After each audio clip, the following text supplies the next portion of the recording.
Hi, you guys. Welcome back to the Bachelorette podcast. I'm Maritza. I'm Willow. And I'm Tucker. And I guess we should get started because there's so much to talk about. Willow, how about you start? All right. So with this episode, so that's my dog Asher in the background. So with this episode, we opened up with Chasen congratulating Noah on getting the rose from that group date, and the other guys are salty as hell. No, Basically. yeah. Sorry for my dog noise in the background. That's totally fine. But am I the only one that kind of like, I didn't see a Chasen and Noah friendship coming out of this? I didn't either, honestly. So that was definitely surprising. And then we have Ben obviously being super bummed about not getting his time. Yeah. Yeah. Both Noah and Chasen also have pretty big egos, so like that was bound to happen. That saltiness there. I felt bad for Ben because I felt like he has the least of an ego. Yeah, he had so a really humble. sweet plan. He had a really sweet plan, but it didn't play out right at all. It blew up in his face, and I think that's kind of the whole strategy side of it. You really don't wait to get your time; you get in there. Yeah, exactly. And I mean, to be fair, no, go ahead. I was gonna say to be fair, Noah did that. He, was. I literally was just about to say that. Yeah, exactly. Yeah, he was bold enough, and just like Chris Harrison says, he comes out and he even compliments Noah literally on being bold and says, Tayshia is here looking for bold. That's what she wants. And like, I guess that moves on to the next, the next challenge, the next group date, which was the love song when they had to like write each other, like I had to write, each one pressed write a love song to Tayshia because, she likes bold and stuff. And I feel like everyone showed up with their A game. Like, yeah. I was gonna say we had a Bennett, Ivan, Blake, Riley, DeMar, Kenny, and Zach. So it was a really solid group of guys there. Mm-hmm. And then, sorry, didn't mean to cut you off. Continue, Maritza.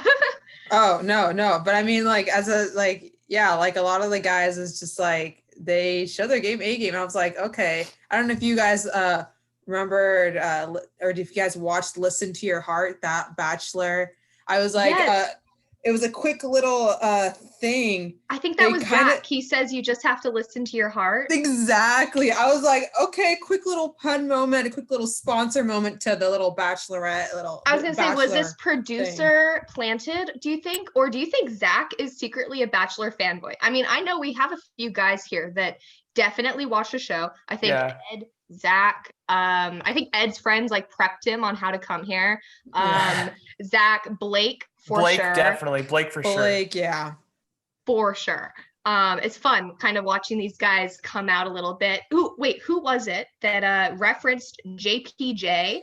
DeMar was the one. And I was like, yes, someone said it. So this is confirmation that DeMar is a fanboy enough to know about JPJ. He watched Bachelor in Paradise, which was Tayshia's ex-boyfriend. John Paul Jones, never forget. Who clearly was not a man, according to DeMar. Dang.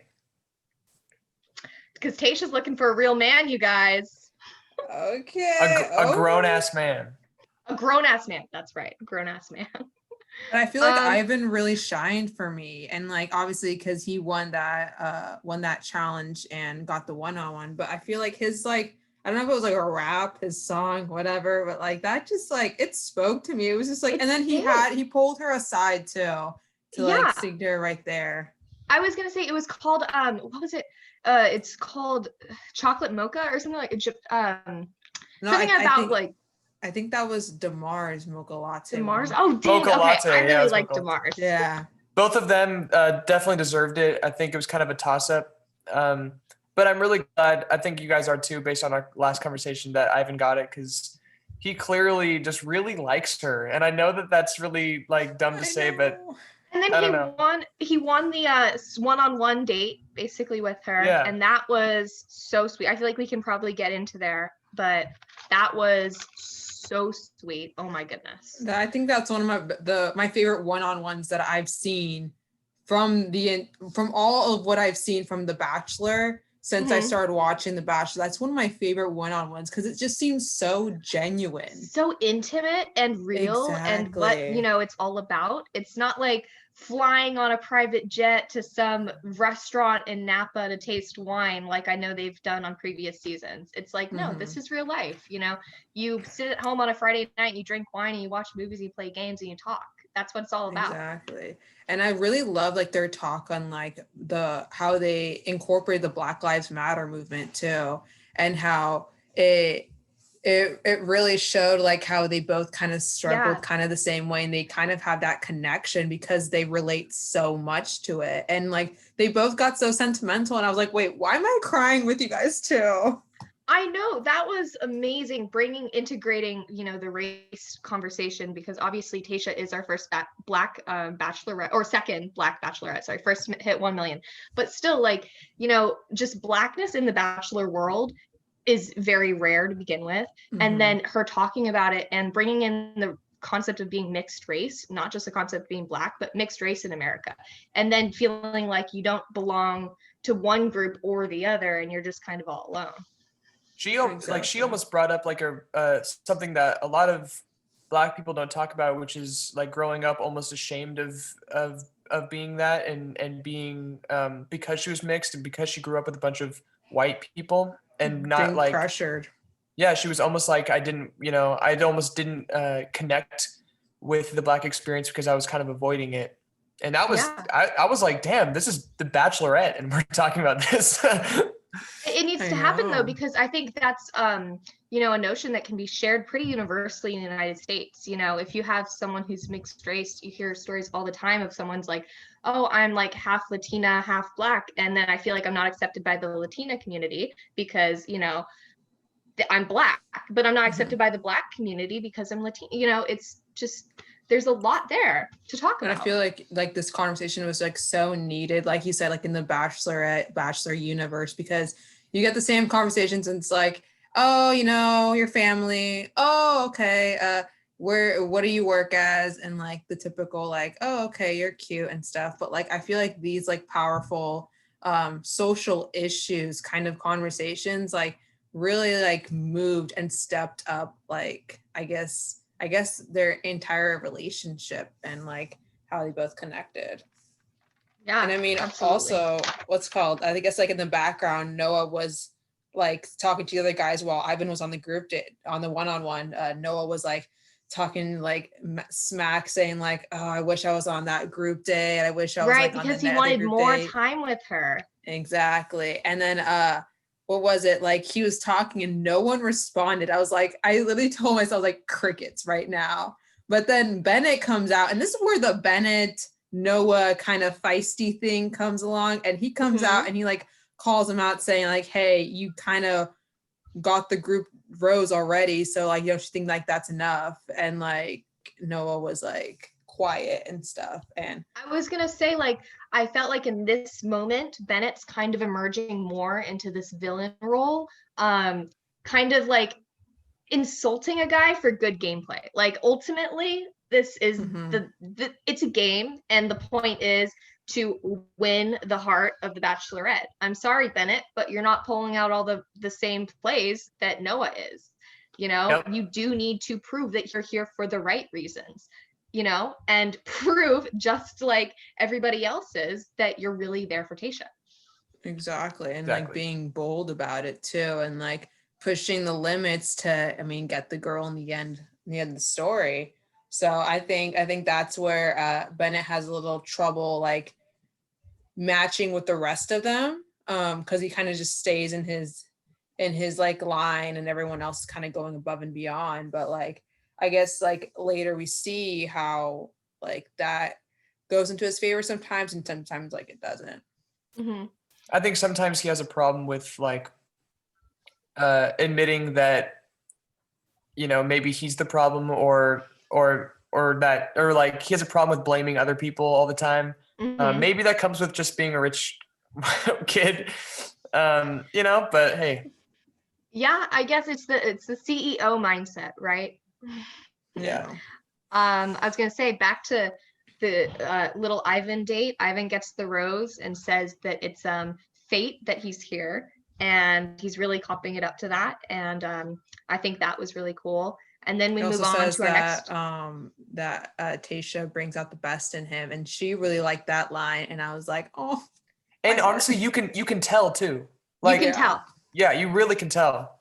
He's being genuine. There's an actual connection there. There's actual chemistry. It's not just like when Tayshia's talking to some of these other guys where you're like, you can tell that guy's not gonna make it. She's not gonna pick him. No. Yeah. No. I was gonna say next group date, Tayshia brings out Becca and Sydney from who she was in Paradise with Sydney when she was with JPJ, and then Becca she met on her whose season was Becca on with her? Ari's season?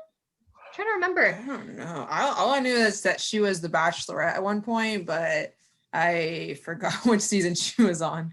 I don't remember what season she came from, but I think Tayshia and her came from the same season originally. I might be Colton. Wrong.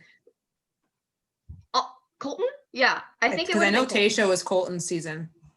But then Becca, no, wait. Becca was Ari. This is so confusing. Anyways, Becca was Ari's season. I just remembered because there was 2 Beccas and she was Colton's. Anyways, so they have a dare date essentially at La Quinta.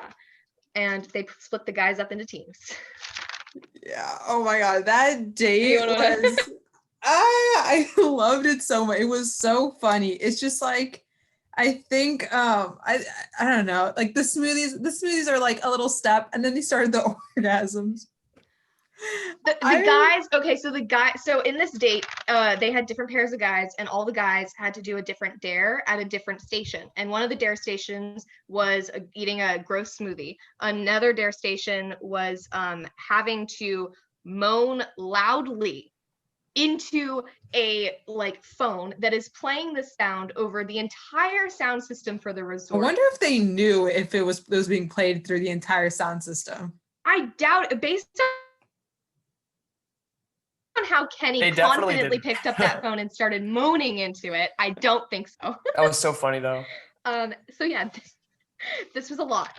There's a lot to take in here. I'm just like, I feel like a quick thing on when Blake started moaning, he got into it, like he was going in with body movements. I don't know if it was either Becca or Sydney was like, oh, he's flexible.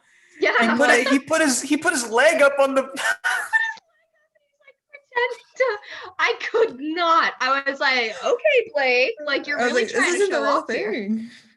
No, but then after that, Easy's commentary is always the best. And so always. Easy comes over and he's like, Blake got some demons in him. Blake needs to go to church. Blake needs to go to church. But he does though, because I like what he like that last moan. I was like, oh, okay. He's a little too real here. Yeah. Okay. Anyways, then we go from there onto the truth part of the truth or dare date, which is the cocktail party. And then I was going to say Bennett opens it up basically saying today was incredibly real in his mind. And he loved it in the coolest way possible. So. Yeah, I mean, he did let down some walls and kind of talked about like his past engagement, which I don't know if you guys kind of understood, but I don't know if he like left her at the altar and that's what he was kind of saying, that he was like about to go. There's more there, and I feel like Bennett has some unresolved, unhealed, like emotional trauma from that relationship. Yeah. And sorry, Tucker, what were you gonna say? I think that either that or he was like totally in the wrong and doesn't want to say, you know what I mean? Like he did something that really hurt his fiance and like she left him and he doesn't want to admit it. Yeah, exactly. Because I mean, he could play it off like, oh, I'm just like really hurt from it, and that's why I'm really hung up, and that's why I don't want, or not that he's hung up, but that's why I don't want to talk about it that much. But I have a feeling that maybe he did something that he doesn't exactly want to relay onto television. Yeah, there's absolutely more there. You could just tell the way he got so uncomfortable as soon as it was I don't brought really up. Want to talk about it. He didn't want to talk about it at all. And I was like, okay, so comparing to say Brandon's conversation with Tayshia when he was talking about his previous wife, it was very intimate. It was very real. It was very honest. And that's what Tayshia's looking for. I feel like this to Tayshia is absolutely going to be a red flag. She asks him about his past relationship. All the other guys are opening up to her, and Bennett chokes on his words. It's like, okay, there's either not truthful, Bennett's not going to be being truthful with me fully. There's more here that he's not saying. Or he really just still hasn't processed it fully. Like he said, he hasn't been in love since, and that was when he was 18. He's 36, 39. He's old, Yeah. I didn't know he was that old. Yeah, no, he's like on the upper end of the guys. So it's a little, concerning to me. No, most definitely. Anyways, I think then we go on to Blake, and he's really excited to get his life started. Then we Tayshia spoke to Riley, and she seemed a little intimidated and nervous of his career. Did you guys catch that? No, yeah, because like she was like, "You're so successful. Like, are you gonna like put work first over like family?" And he was like, "Oh, like no." I mean, low-key, I am a little intimidated by Riley. Like, geez, like his energy is very like. He's like a small dude, but he's very dominant, he's like very like owns the room. No, yeah, he's like sophisticated, but like you don't want to mess with him. Like he seems that like the educated, quiet guy who like you don't expect it, and then he shuts you down in an argument. You're like, oh, you know what I mean? Yeah. And then we've got, I think Ben was next, talking about still not getting time. Super ticked about that. And Ivan was talking about how Ben not getting time implied that Tayshia didn't make time for Ben. Did you guys catch that? I did not catch that. Wait, what? So Ivan was talking about Ben not getting time, and when he was discussing it, he ended it with implying that if like Tayshia had really wanted to give him time, she would have made time for Ben at the end of the date. I think that was less of a jab at Tayshia and more of a like maybe hyping himself up, like he wanted like putting like reassurance. Yeah. That Ben's not a threat, you think? Yep, I think that's exactly what he was trying to do, which I mean everybody does in that show. So I was gonna say there's two sides of the coin, and I can definitely see both because Ben, Ivan, Brandon, these are our front runners. Zach, these are like our front runners here for sure. Oh, this brings us into my favorite part of the episode. Zach.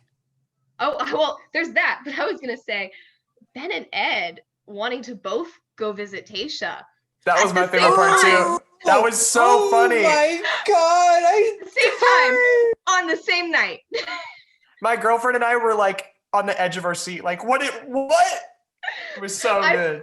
I told my boyfriend doesn't watch the show. Okay. He'd been like in and out of the room. When this happened, he was watching it. He's like, this is way too much drama for me. This is like way too much manipulated drama, but it's great. Oh, it's so good. It's so good. I mean, a little quick backtrack though. Just at the end of that day, Zach got the rose because they had a conversation under the stars and in the hot tub, and yeah, that whole thing. I don't know how I skipped that part. I'm so sorry, Maritza. That's cool too. But back to the important part: the 2:30 a.m. walk to Tayshia's room, or how Ed would call it, a quick talk with Chris Harrison. Well, because Ed goes the wrong way. Ed is marching across La Quinta. He's got his speech prepared. He is ready to win his woman. Meanwhile, Chris Harrison opens the door to him and is like, it's 2:30. What's going on? And then we cut to Ben showing up at Tayshia's room where she's ready with a glass of wine. Do you feel like producers did that to him? 100%. I mean, Ed had a camera crew behind him. There's no way that they didn't know. They're like, we're going to mess with his ass. This is how I see it happening. Okay. I see the producers then being like, where's Tayshia's room? And they're like, oh, it's right over there. And then the producers to Ed being like, here's the map of La Quinta. Okay. It's over here. And then he's like walking all the way over there. He's like passing the landmarks. He's like, this is the right way. Producer's like, yeah, go. Chris Harrison opened the door. Oh my God. It was great. I was like, I feel like I don't like Ed at all. Like, I feel bad for him at this moment. Like, he was like, oh, and just the awkward tension between them. Let's be honest here, though. Ed and Chris, low-key homies. Let's be honest. Like, they've spoken a few times this, I almost said semester, this season. And every time, Ed is like a little fanboy over Chris Harrison. And he's so into it. There's like a friendship there. Yeah. There's something. A little bromance. It's a brewing. But yeah, Tayshia, she says that her guard, when Ben's over, she says her guard is up. But she also says that she forgives him because she does kind of want to, see where it's going. Yeah. And then this was where we had a little producer spoof moment, because realized we got a little ahead of ourselves. This was while Ben and Tayshia were talking, they start making out, and we are led to believe from the producer and editing that Ed is showing up at her door as they're making out, and that's when we have Chris Harrison open the door. That was, I just wanted to note that editing. I loved it. Yeah, that was pretty genius from the show's end things. Yeah, and then can I just note this? Ed and Chris Harrison downed that wine. Like, they cut to them. They cut That's so true. They cut to them a couple of times, and at one point, I noticed Ed's glass was completely full.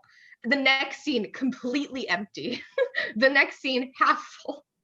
And I'm like, he's just putting it back. And then at the end, when they're interviewing him, he looks completely wasted. I'm like concerned how he was able to walk all the way across the resort back to his room after that. I know. He said he couldn't find his room, and he looks so drunk and so tired. And I'm like, producers, I think he needs another map. Oh my God. Terrible. And then that brings us to the rose ceremony. Does anyone want to lead us into that? Yeah. Let's see. I mean, before that, like, Ben left with like a good impression, like after stepping up and apologizing. Yeah. And like they had strawberries and champagne, and like he kind of mentioned that when Tayshia was like, I kind of have my walls up, he comes like, yeah, me too, but like, because I'm nervous around you and stuff. So sweet, love him. But yeah, so he left with that good impression, like on his shoulders, like, yeah, I probably most likely am gonna get a rose, which leads us to the rose ceremony. Mm-hmm. And like at the cocktail ceremony, everyone was like having a great time and stuff. Noah comes along, Noah being Noah, and he literally just has to stir the pot and says a bunch of like nonsense. Do you think that he was just trying to stir the pot? Because that's what I think. I do too. I literally wrote in my notes, Noah says he got the rose just to shake things up, and he's saying all of this just to stir drama. No, I literally said the same thing. Like, he's just trying to stir the pot.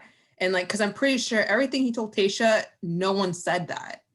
Because like, even everyone else was like, no one was talking to you this entire week. Like, why are you saying these things? Like, and in the past, he has said things like, if I have to be the bad guy, I'll be the bad guy. But the thing is, you don't have to be the bad guy. You can just, you don't have to stir the pot. Nothing happened. There was no drama. And then of course, Tayshia gets mad because she has to get dramatic about it, which makes, and it was so pissed. Yeah, I mean, they're questioning her integrity, and like, I would be pissed too. Like, and she came out strutting. Like, she came into the room, and like everyone was like, "Oh my God, Tayshia," and she was like, "No," and I was like, "Oh, okay, girl." She shut that down. I was like, "Whoa."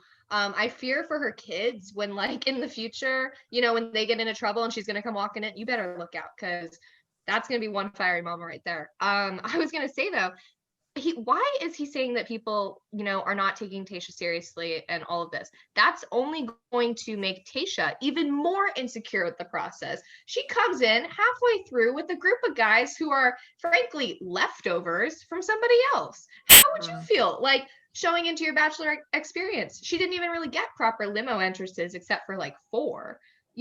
She just got shafted. And so she's still like insecure if all the other guys are still in love with Claire, maybe. Like, there's still that thing lingering behind her head after I forgot what his name was when he left, and saying that he kind of was still in love and with Jason. Jason, yeah. Yes. But yeah, I just feel for Tayshia here because, and then she just ends the cocktail party. She just shuts it down. Yeah, and everyone else was just like mad and just like was like basically there's people who didn't have time who ended up going home too. And they're just like saying like, bro, this is your fault. And then Bennett comes over here saying like, hey, he goes, sorry, you go. No, yeah, but yeah, I guess he was gonna say like I'm like talking to a 14-year-old right now. That's what it's like arguing with you. Oh yeah, and he says there's a 0% chance that you're gonna end up with Tayshia. He says that straight to his face, and the guys all agree unanimously. Yeah. And exactly. Tucker, what you're saying? I was gonna say there's a lot of times in the show where everyone turns on one guy and it's usually out of jealousy and it's usually not that fair. But I was like, this dude Noah is acting so like purposefully trying to stir the pot, purposefully trying to make everybody pissed, and he's doing it on purpose, and he definitely deserved everybody like crapping on him. I think everything he got was 100% warranted. I mean, he was so smug the entire time. He's just sitting there like that. He's so smug, and it's just like you need to be taken down. The guys were turning on him like a pack of wolves, and the music was just building. It was so intense. No, but for sure. Yeah, Chasen then turns a little bit on Noah even because we had a little Chasen Noah like budding thing at first. But exactly. Yeah. Chasen turns on him and is just like, Noah's very high school and pathetic. I was like, okay, so you went from bromance to pathetic. I was like, geez, sounds like high school friendships to me. So, I mean, it sounds about right. I was gonna say, but I feel like I'm also not surprised with this from Chasen because remember all the high school petty drama with Ed last week? Yeah. I was like, they didn't like, I love how like they quickly like shifted the whole drama. Like, I think like maybe at the end of this, Ed and Chasen were like BFFs. Because maybe I don't know, maybe they resolved their whole little issue. But Tucker, were you gonna say something? No, I don't think so. You can move on. I was gonna say, it was really funny. Even Kenny, who always seems very, like as dull as a pencil, he even said that he saw Noah playing chess the other day, and maybe he's smarter than they think. I love how chess like determines the intelligence of someone. That is such a Bachelorette quote. Yeah, I know, right? I was like, wow. And that's when we have Noah saying that he doesn't want to be the villain, but he is gonna take it up a notch next week. And I was he loves that. He loves that character. He wants to play that character. I mean, it keeps him relevant in the show. So like that's where the whole thing is like to get more followers. That's how you get more followers to play some kind of character in the show. Yeah, it's insane. So this week we had Ben get first rose, Easy got second, Riley got third. I feel like those are always important to note. And then we had Chasen, Joe, and Kenny all go home. And Jordan. Oh, and Jordan. I miss Jordan. Yeah, I know. I love him so much. I was like kind of so sad because he was like one of my favorites because I don't know. I was telling Tucker this the other day. I was like, oh, wait. Like, I realized I did write Jordan. I just wrote glasses guy because I forgot his name. No, yeah. I just like, I think that since day one when he came in, I always thought he was so attractive. I don't know, something about him. And he was always like one of my favorites. And like, I knew he wasn't going to go that far, but like, he just still was one of my favorites. And I was like, he seems very sweet, like genuine. Exactly. So does Joe. I felt really bad. Joe seems like such a nice guy. No. I want Bachelor Joe. Can we have our first Asian Bachelor? Like, yes, I'm down. That. We need this more diversity. Like a group date or a one-on-one date with them doing origami. That's what I'm looking for. Origami, like hell yeah, dude. I mean, we already saw them eating like some Asian dishes earlier together, and I think they were munching on some ramen. I think. Yeah, it was like some good ass ramen though. I don't know. The food in The Bachelor always looks so good. Like when they were eating sushi with Ivan, Tayshia on this date. Oh, goodness. Anyways, next week, what are we looking forward to, you guys? So it seems a lot more intense drama between Bennett and Noah, and she mentions that like in the preview that basically their drama is teenage boy drama. So we're just again noting this is all high school drama. It continues that whole thing. I mean, I feel like the guys right now are kind of just shook by Tayshia after her whole like statement in the room, and they're like shutting down the cocktail party. Exactly. And so it's like they're like, okay, so like there's like she's not one to mess with, and like which is good because you know she's a queen, we love her, appreciate her, so it's good the guys are kind of understanding that now. But like, yeah, I'm excited to see who she sends home, either Bennett or she send Noah home. I mean, I know Bennett likes to talk about how immature Noah's being and how he's the more mature one, but if he's going to take the drama further, if he's going to engage in the drama further, I think he's just as immature. I mean, there are guys who don't even look at it. You know what I mean? I was going to say, just in this preview, we've already seen Bennett insulting Noah's emotional intelligence on the 2-on-1 date. And I feel like that's always, in a way, Bennett's kind of go-to move. He just insults people's emotional intelligence, says you didn't go to Harvard, you know? And it's like, you can only use that card so many times. And then too, in this funny little after the episode ended clip they inserted, it was confirmed by Ed that he's been watching Chris Harrison for forever. And we got to see this little Chris and Ed exchange of Ed complaining that Chris so rudely walks into the common area every single time he comes over. He's like, bro, why don't you knock on the door? I love how Ed uses that. He was like, I mean, might as well, now that I'm here, I might as well use this time for good. And just starts calling out Chris Harrison, but also like saying like, bro, I love you. Like, I appreciate you. You're my man. And like, Chris is like, that was weird. That was weird. But honestly, it gave Ed screen time. We got to see Ed's funny side and I loved it. I was so into it. And also, it's a good point, bro. We don't walk into your little house without knocking. You shouldn't walk into ours. Exactly. Well, I'm excited to see that next episode. So for next week. So you guys should stay tuned for our podcast. And I think that unless you guys have anything else to add. I think that wraps it up right there. Yeah, so thank you guys for listening to us, and we'll see you guys next week for more drama-filled Here for the Good Reasons, for the right reasons. Here for the right reasons? Here for the right reasons. Woo! For the right reasons. Yeah, okay. Thank you guys.